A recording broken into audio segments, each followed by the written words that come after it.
In the last several weeks, a lot of information relating to the FBI's Russia investigation has been declassified and made public. That's in a large part thanks to Attorney General Barr, action he has taken, and action taken by Acting Director Grinnell, DNI, on declassification of a lot of things that should have been declassified a long time ago. Their acts of transparency are finally shining a light on the dark corners of the federal government. The public's business ought to be public. There's too much over-classification in the federal government.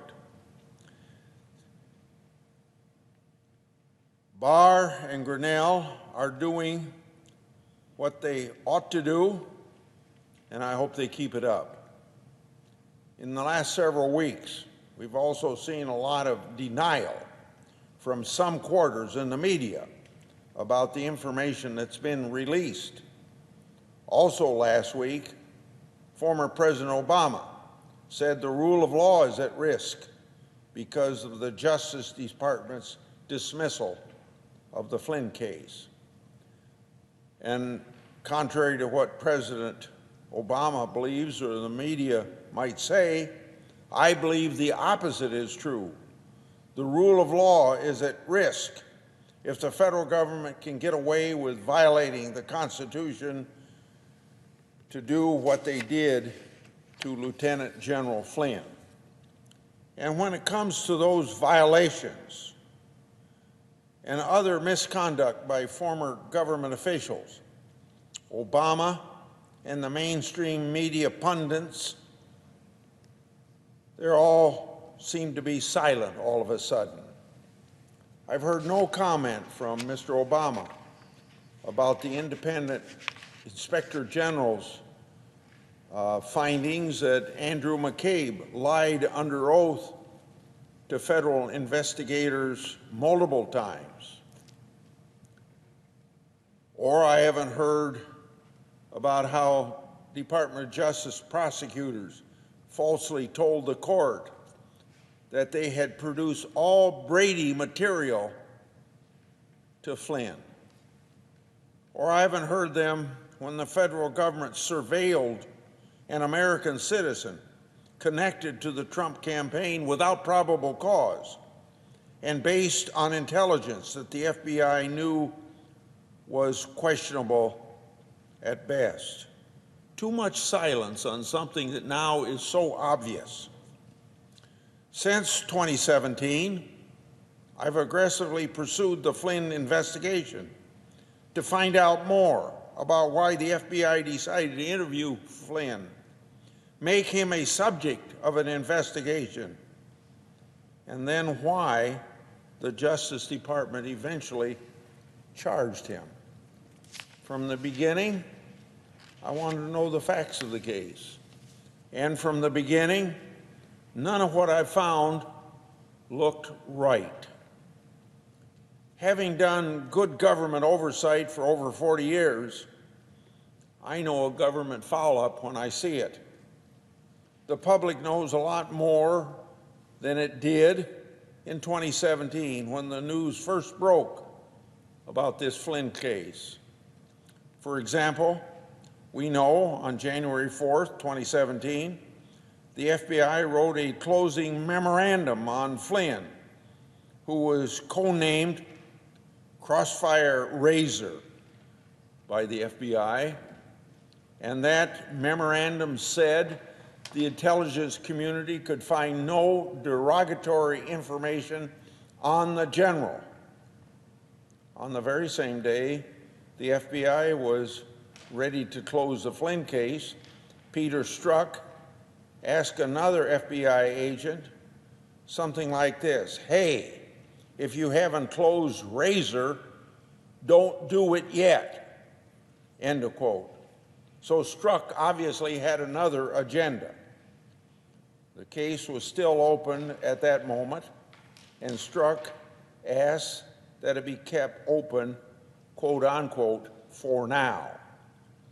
Strzok then quickly messaged Lisa Page saying that Razor still happened to be open because of some oversight and said, quote, yeah, our utter incompetence actually helps us 20% of the time, end of quote. During the course of my oversight activities of the FBI, I've uncovered and made public large amounts of Strzok's and Page's messages. When reviewing all the faults and disasters of the Russia investigation, these text messages are very, very important. They're the free expression of these top FBI employees' mindset, unencumbered by rules or decorum. They give us a look at what the drivers of the rural Russia investigation actually believed. In August 2016, just after the FBI opened the Russia investigation, Page said, quote, Trump's not ever going to become president, right? Right, end of quote. She's the one who edited Flynn's 302 summary along with Strzok, which contradicted the original 302. Strzok responded to the Page quote that I just gave this way about whether or not Trump would ever become president. Quote, no, no, he won't. We will stop it.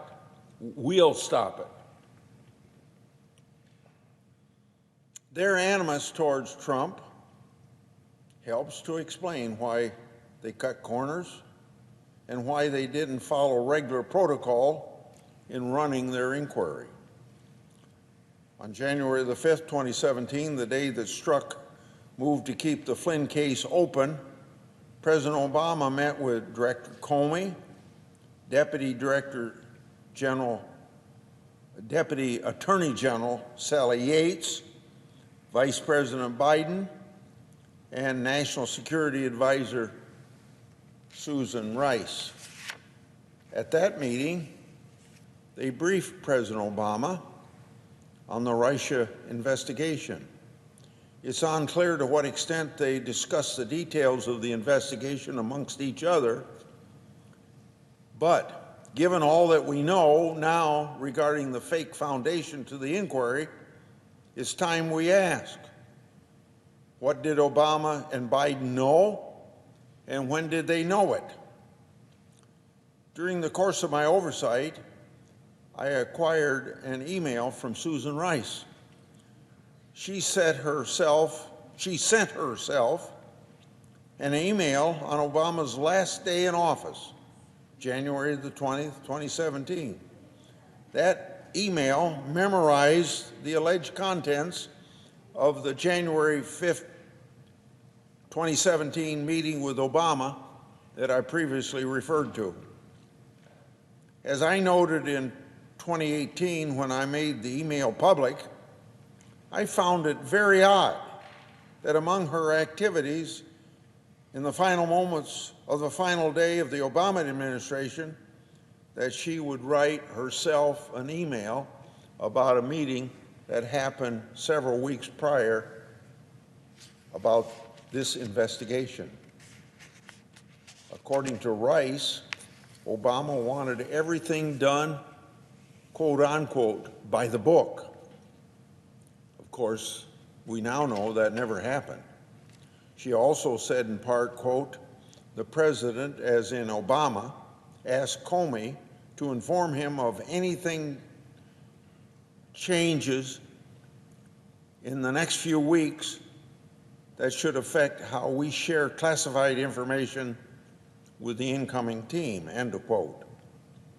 Then 1 week later, on January the 12th, 2017, somebody in the Obama administration leaked the Flynn Kislyak call to the Washington Post that for the very first time ignited rumors about Flynn's association with Russians and a possible violation of the arcane Logan Act.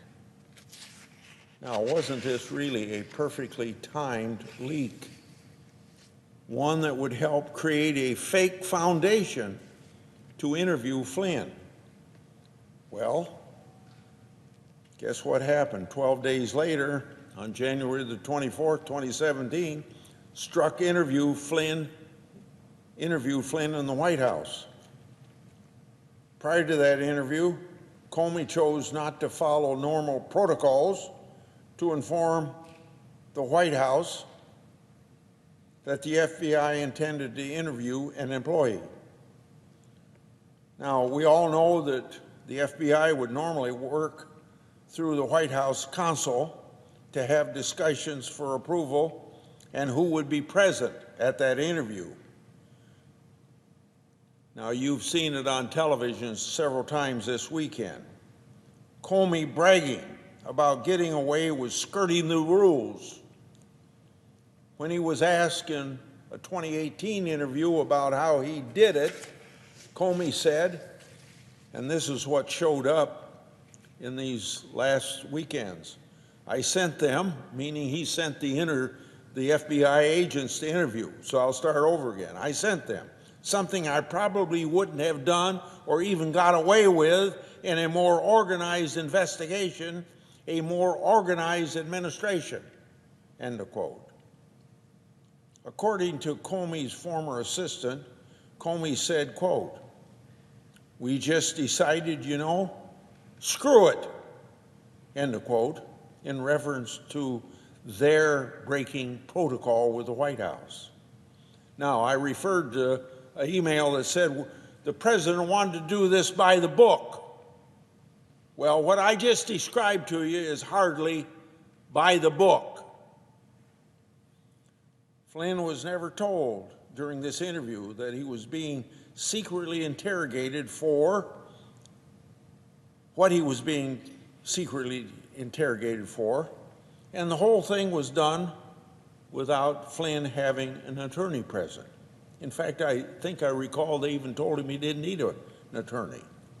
Now we know that the FBI had no real investigative purpose to interview Flynn.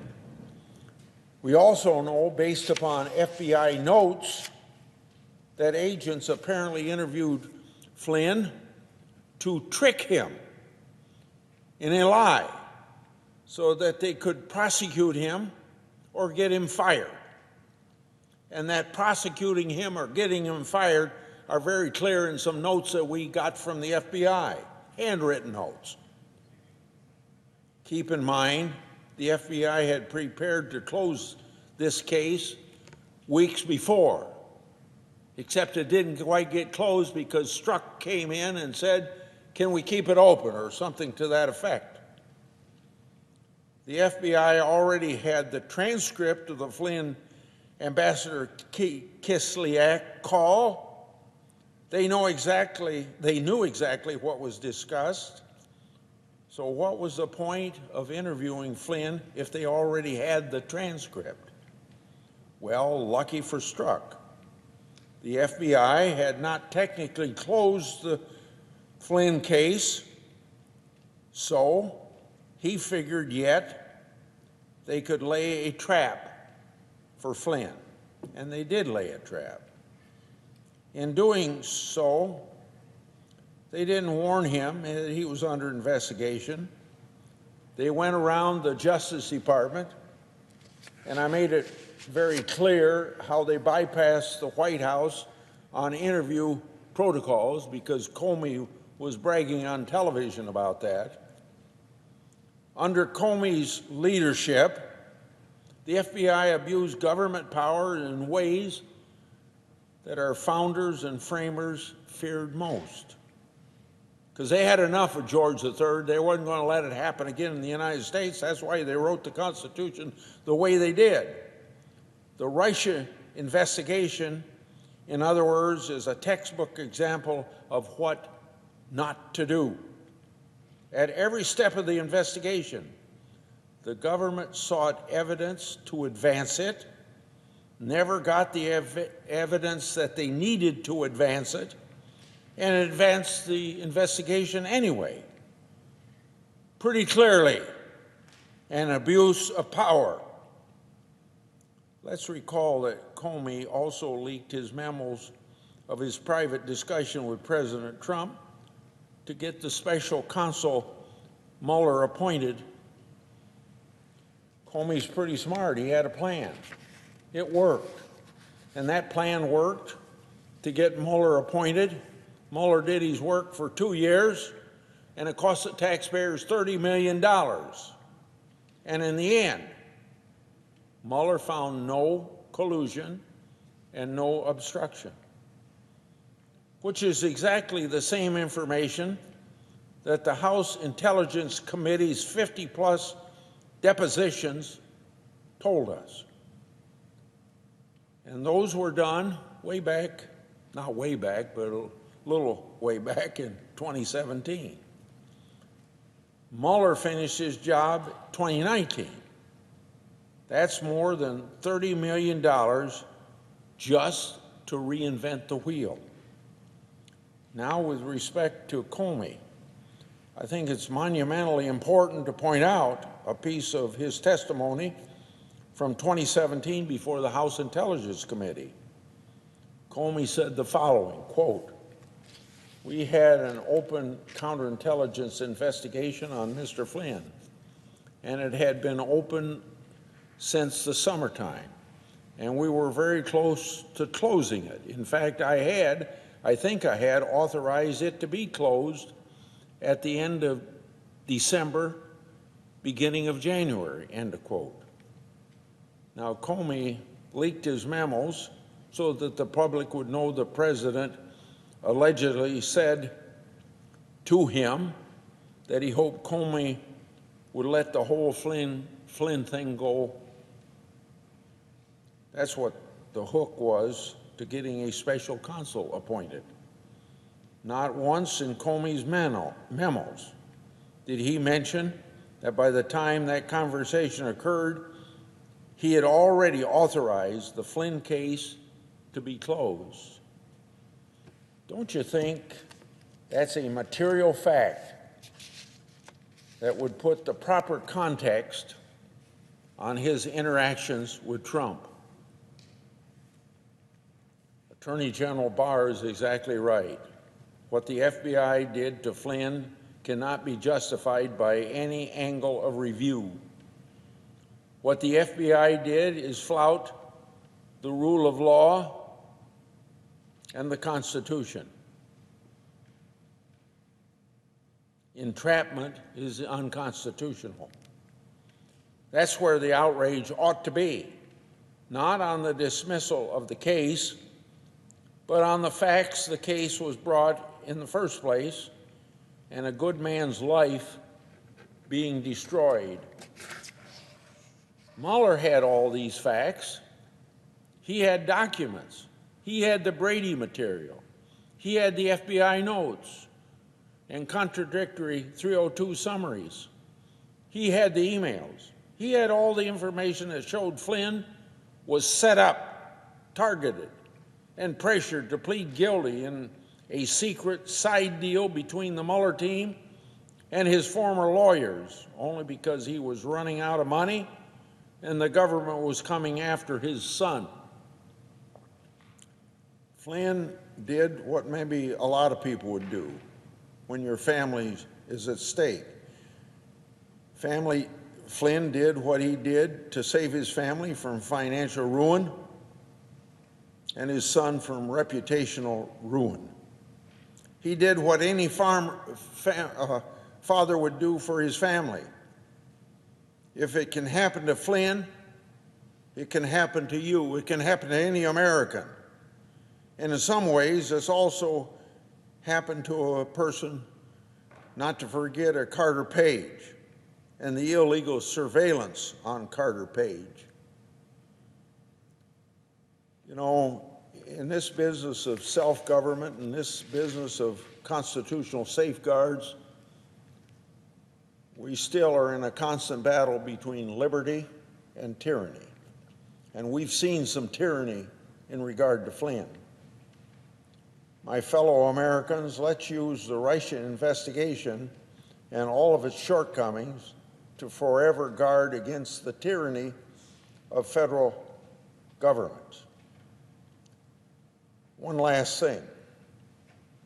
People are constantly phoning our offices, wanting to know when all the people that did the injustice to Flynn were going to be prosecuted, because they think there's two standards of justice.